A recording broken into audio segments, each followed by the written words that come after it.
Pastor Dale, the question is, what do you think about the black Hebrew Israelites in the city? What I think about the black Hebrew Israelites in the city. Well, first of all,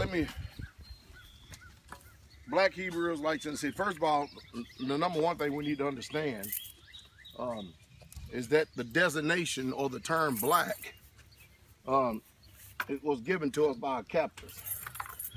Blacks are not the minority in the earth, but the majority. And so, you know, a lot of people, when they have these questions and they ask questions about what I think about the black Hebrew Israelites, they're talking about the actual people who have had the designations of African American, or, you know, coming from two different places. You know, the designation of this continent, and then the land of Ham that was renamed Africa by a European by the name of Leo Scipio Africanus. So I have to actually start there first and give you an understanding of what I'm actually talking about. Because if I don't do that, then people automatically, you know how people are today. You know, bless you, brother. And people are today, they'll turn around and they'll misrepresent. What do you need, Sister Heather? I guess there's one in there. They will turn around and misrepresent and not really give the true understanding to the meaning of words. I think we're perishing for words. I know you asked the question, or the question comes about what I think about the black Hebrew Israelites in the city. I tell you what, Ariel, go down there and get that Bible right there. Bring me my coffee cup too. I'll answer this question as soon as Ariel gets back here. And I won't let the Bible answer, okay? But first of all, what I think about, I understand what people are saying, but what I think about them, number one, I love them. I love them. I love them to death. I love every one of them. All of them. All the camps. Here you go. Let me just put that right there. All the camps, everyone that is naming the name of the Most High, naming the name of the Messiah, Christ. We're all still talking about the same person, whether we agree or not. And that's the biggest problem that we're having amongst, I don't know, I guess you call it religion. People call it religion. That's the biggest trouble we're having today, is that people, rather than trying to come together on the things that we can agree on, they mostly have a bone of contention or a point of contention. People just love contention and division for some reason. But what I think about the blacks that lives in the city, or the black Hebrews live in the city, I love them all. I know they may not think that I do, but I actually truly do. I love what they're doing. At least they're naming the name of Christ, that people can be converted. At least they're telling the truth concerning the word and the scriptures that has been hidden for ages. They are doing a work. They really truly are, and which is to be commended, because they're going against the establishment wind and tide of Christianity and informing people. Now, do I agree with a lot of their personal doctrines? No, I do not, but I do not make that a bone of contention to make arguments. I remember when I went to North Carolina for Elder Bullock's, before he passed away, I went down there to see him in the hospital, and I met some Israelite brethren down there. Very meek in the spirit, powerful young men, very respectful, very honorable. Now those are a different breed of Hebrew Israelites, because you don't usually see young men nowadays showing honor and having honor. They knew the word. They know who they are. They know who the Most High is, and I hope that I'll be able to see them at the meeting that's coming up here next Monday in Wilmington. Get Matthew, brother Aaron, Matthew chapter 19, verse 27. But these people are my brothers. They're my sisters. Again, I know they watch. I know they all watch. I know they do. And they may disagree with me on a lot of things too. But I'm not in any way, shape, fashion, or form disappointed with my brothers or my sisters. Now, some of them are just so far off that it's just, there's no point of return for them. But I love them. I love them dearly. Every single one of them. Like I said, they may not. One day I'll be able to. One day I'm thinking about making a trip to New York. The only reason why that I don't like going to New York and places like that, I don't like going to states where I can't carry my firearm and my gun. Because if I carry a firearm in New York, you're gonna find me like Michael Vick, locked up in prison. If you understand what I mean. But it won't be for dog fight. It'll be just for you know, doing my unalienable rights, unalienable rights, which is able to defend myself. But I believe in carrying firearms. I know I'm off subject here, but let me give y'all an understanding here about this regeneration, about what we should be doing. Everybody wants to exalt the words of Christ, the Messiah, but nobody wants to pay attention to actually what he really said and then function, do what he says. Because the blessed are the ones are not the ones that hear, but the ones that actually do. You can tell that someone has actually really truly heard when you see the performance afterwards. I'll give you an example. Look over here in the garden right here. There's some of our sisters right here. They're in the garden here early this morning. Now this is wise. It's about 6 o'clock in the morning, and they're in the garden early this morning, taking care of the hoeing, the weeding, and all this other stuff, which we're actually making things a whole lot better. We're filling up another one of these raised beds. Elder Doug is over there working in the shop. You might probably won't be able to see him, but he's over there. He's over in the shop working and stuff. But everybody is up, out of the bed, 6 o'clock in the morning. That means they had to wake up about 5 o'clock just to get prepared to get out here sometime a little bit earlier.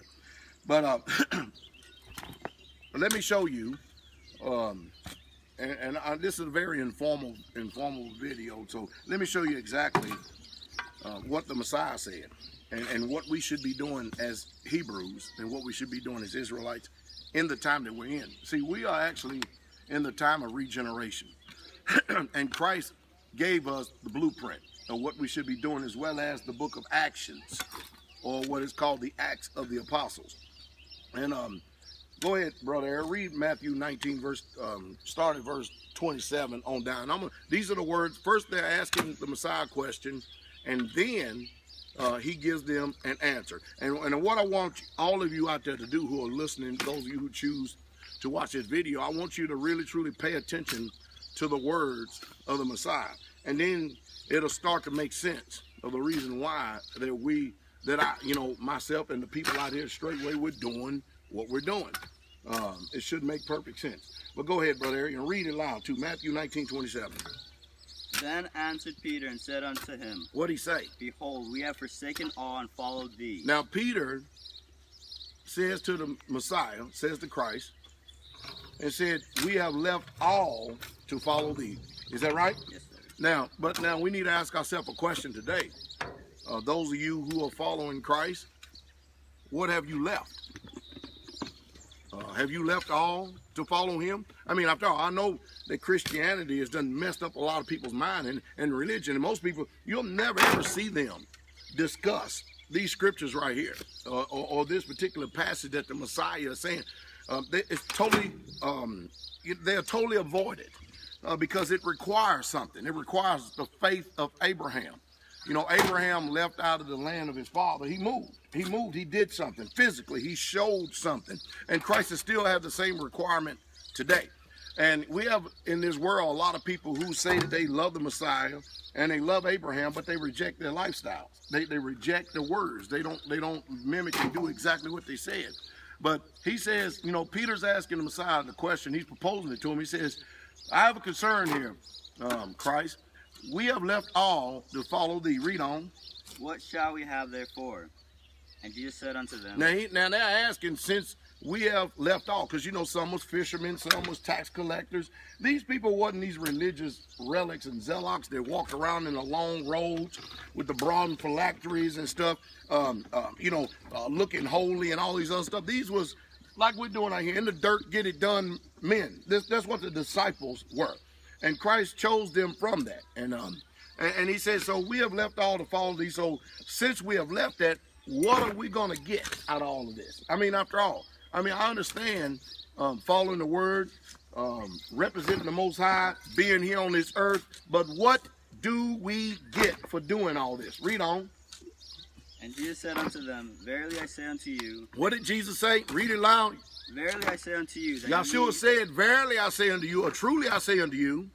That ye which have followed me in this regeneration. So you that have followed me in this regeneration, in this new walk, in this reawakening, in this born again experience. I'm trying to use words, I'm trying to use phrases to get you people out there to see, be you Muslim, be you Christian, be you Jew, be you Israelite, be you Hebrew, be whatever flavor you are. I'm trying to get you to understand and hear exactly what the word is saying, what the word is saying.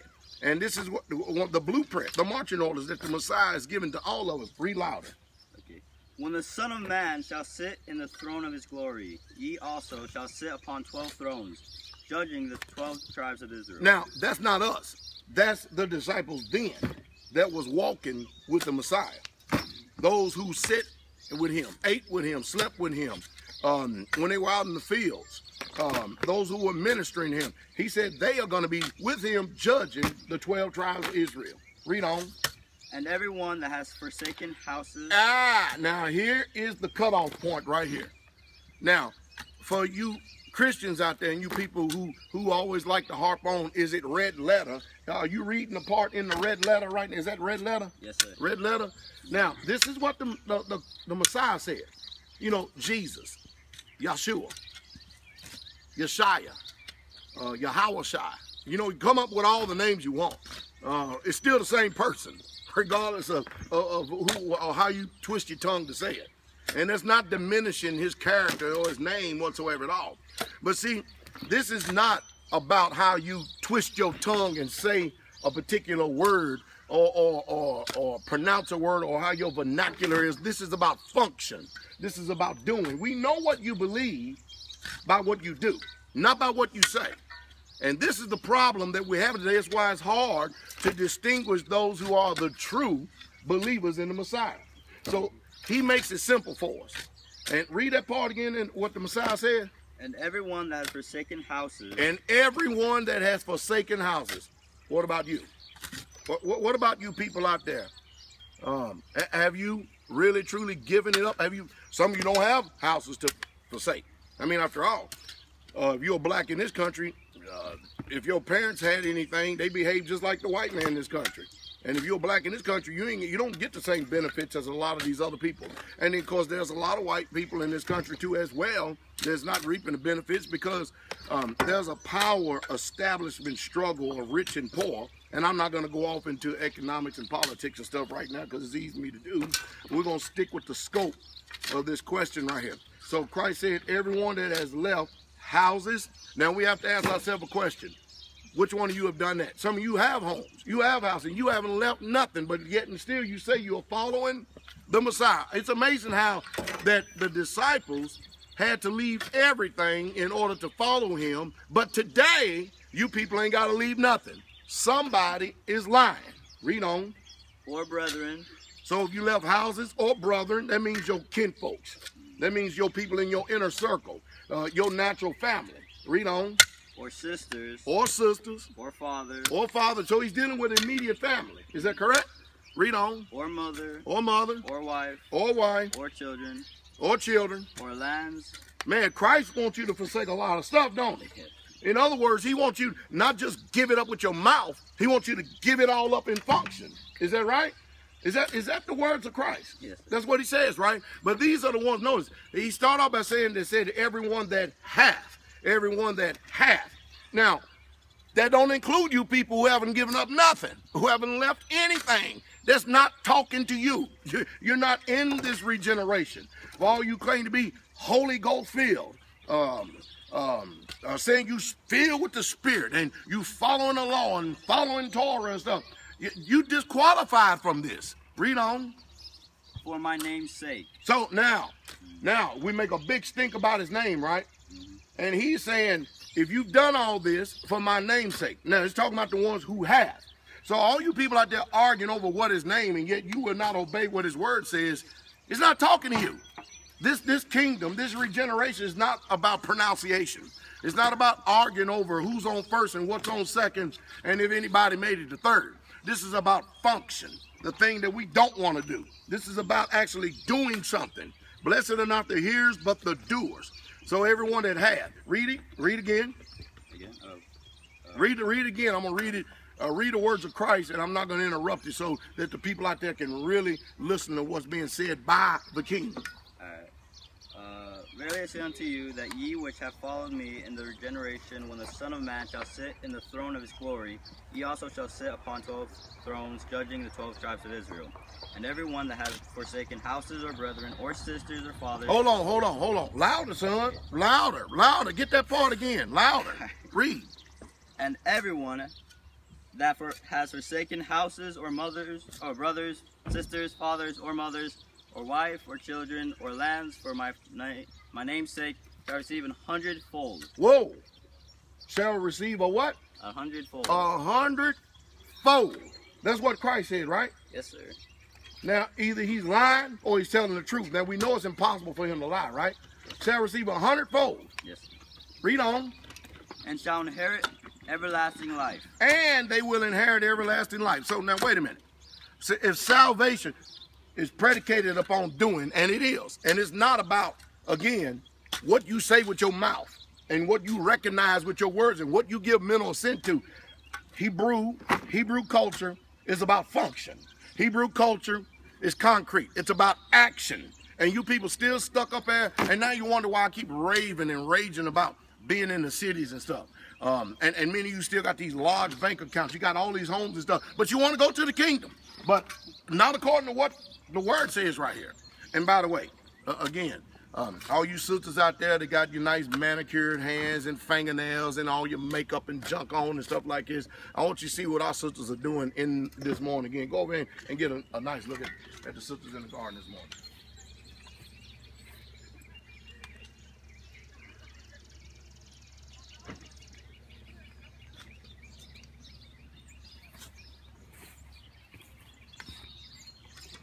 Amazing, isn't it? I think we done had you read at least 2 or 3 times the words of Christ, right? Read it louder, one more time again. The words of the Messiah. Verily I say unto you, that ye which have followed me in the regeneration, when the Son of Man shall sit in the throne of his glory, ye also shall sit upon 12 thrones, judging the 12 tribes of Israel.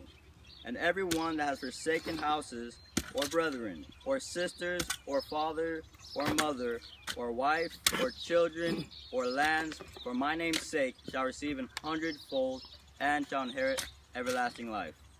That means many of you people, while you fancy yourself to be saved, while you fancy yourself to be in the kingdom, you haven't done a lick of this. You ain't going into the kingdom according to the words of the Messiah. So who are Hebrews? Is a Hebrew one outwardly or one inwardly? Is an Israelite one outwardly or one that is inwardly? Because an Israelite is one that is an Israelite of the heart, and the heart is what leads your feet. And if it's in your heart, your feet in function will do what the Messiah said. And there won't be any back talk, there won't be any excuse making either. Keep reading. But many that are first shall be last. Now the ones that are first, they're going to be last. I mean, you think that you're going in first, but you're going to be last. Read on. And the last shall be first. Come on. For the kingdom of heaven is like unto a man that is an householder. Isn't that something? That's what the kingdom of heaven is like. It's like unto a man, the householder, and we're going off into the 20th chapter, and that means the Messiah is getting ready to talk about something else to express the kingdom. So the bottom line is about forsaking all. Forsaking all. Go to Acts chapter 2. Go to Acts chapter 2, and we'll finish up on this. So because y'all getting tired over there? Y'all not getting tired?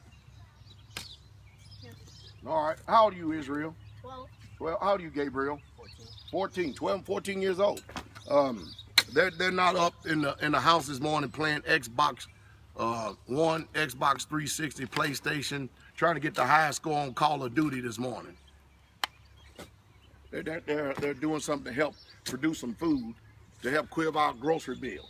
So we'll have to continue to keep depending on these folks out here in this world. Well, did I tell you, did I give you a verse? Let's go to verse 40. Let's go to start at verse 42. All right, listen to the books. Acts chapter 2, verse 42. Read. And they continue steadfastly in the apostles' doctrine. Now, this is everyone that was there on the day of Pentecost, who had gotten filled with the Ruah, who were speaking in tongues as the Spirit of Yah gave the utterance. And at this time, about 3,000 souls end up being added because they asked Shimon Kepler, Peter, the question, what must we do to be saved? What must we do to be delivered? And he says, repent and be baptized, every one of you, in the name of Yahshua HaMashiach, or the name of Jesus Christ, for the remission of sins. And that's, you know, when you do a function, you shall receive the gift of the Holy Spirit. That's not having a mental assent. This is actually doing something in function. And so he's exhorting them with many other words, and he's testifying, and he's saying. And so go ahead and read on. And they continue steadfastly in the apostles' doctrine and fellowship. They stayed in the apostles' teaching. They didn't go with the teaching of somebody stuck in a city, in a camp, or people in religion. They didn't follow the Jews. And I know people all caught up about the Jews. The Israelites were not Jews. If they were Jews, why come they were not Jews in Mizraim? They were not Jews. That's a designation they're given to another people. But that's another story too at another time. But anyway, they continued in the apostles' doctrine. Not all this stuff that people are making up now. You know, the book of Revelation says the revelation of Jesus Christ the divine, the revelation of Yahshua HaMashiach the divine. All this other stuff that these people coming up with, these vain visions, vainly puffed up in their mind, screwing around and messing up people's heads and stuff like that and stuff, got you people running to and fro. Well, you are the blind lead the blind. And they all fall into the ditch. And you're following these blind leaders that ain't doing nothing, man. I'm a pastor. I'm a pastor, and I'm out here early in the morning with the saints, working. Yes, sir. Shouldn't I be in an office somewhere? Or have me I do got a cup of coffee right here.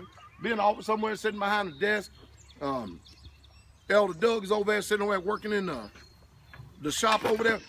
Shouldn't I? My wife, look at her sitting over there in the garden out there weeding. Now, come on, man. Shouldn't I be sitting at a desk, man, taking it easy right now, answering emails? I do all that stuff, but there's got to be labor involved in this too. But anyway, I'm drawing this out right here, but I'm trying to make a point with all these comments that I'm making. I'm trying to make a point.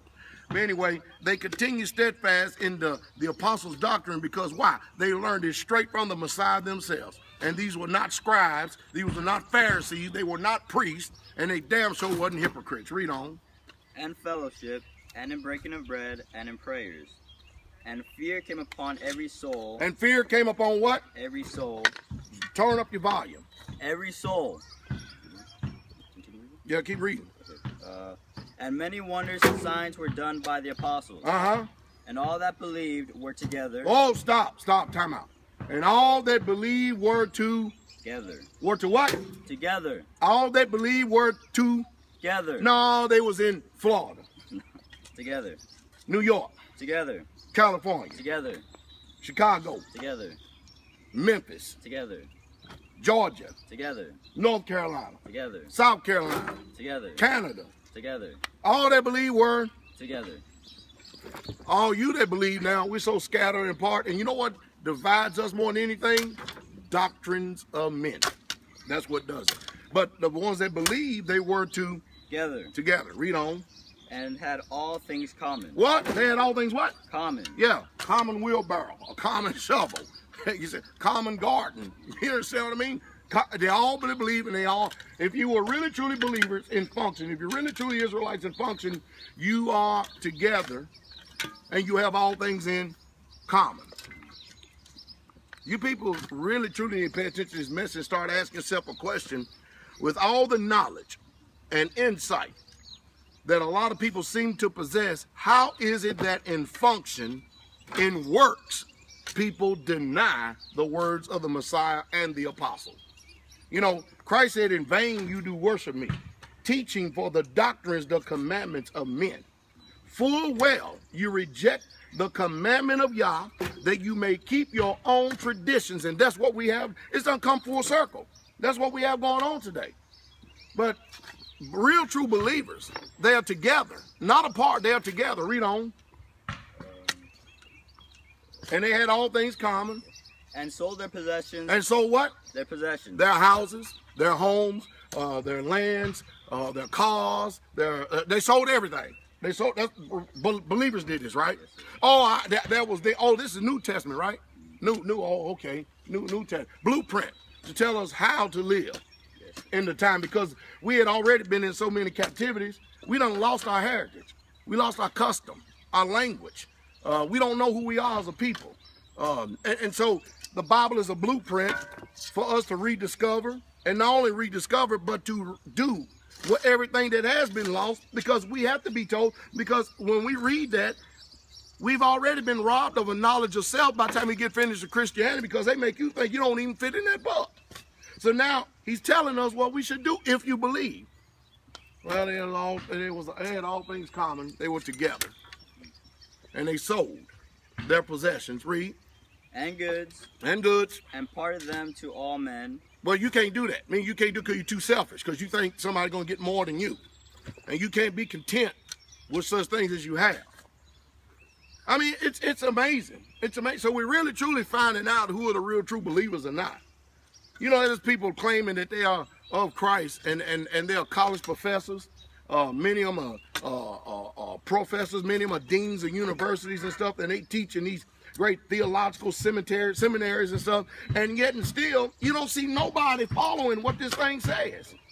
Blessed are not the hearers, but the doers of the word. These are the ones that bless. You can talk all you want all day long about how much you believe, but we're seeing what believers do according to the words of the Messiah, and then the apostles who were taught by the Messiah. Read on. As every man had need, and they continually daily with one accord in the temple, and breaking bread from house to house, did eat their meat with gladness and singleness of heart. See, we can continue in the temple every day, but now we're the temple of the Holy Spirit, right? But we can continue from house to house because of the type of community environment that the Most High has given us wisdom to actually do and function. Anyway, that's an eye going all day long. You can go read Acts chapter 4, start at verse 30, and it continues on with the same sentiment. I think I said enough here this morning. Y'all getting tired? Y'all done moved half that pile, ain't you? All right, well, we're going to get over and start helping them. Put that Bible down, man. You think all we're going to do is read the Bible all day long, Brother Harry? No, sir. All right. Anyway, no, he's a good young man. I hope I said something to give y'all understanding. No, I mean, I won't say it again.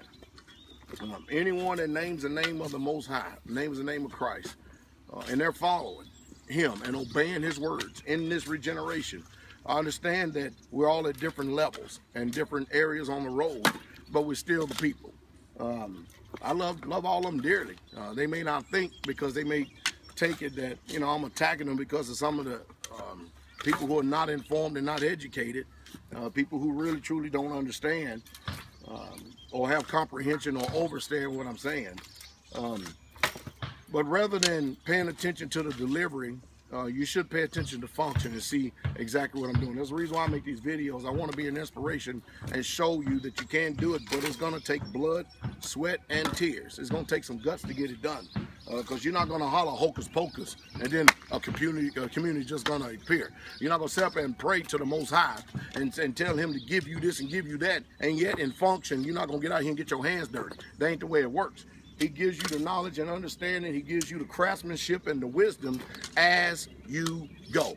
And if many of you want to get free and delivered, I'm sorry to tell you, but you're hanging around places and around camps and around tribes, around churches and organizations and assemblies that 5 years from now, you're still going to be in the same place. You're going to still be stuck and no better off. You're not going to have an inheritance for your children's children. You're still going to be caught up around these unregenerated, unbelieving family members who are religious, and who think and fancy themselves that they judge us, but I don't let no man judge me, none whatsoever at all. But I hope we've been inspired. You all right, Elias? Yes, sir. All right, we're going to go ahead and get back to work. Hey, shalom, y'all have a good day. I hope I answered your question. King coming. Shalom.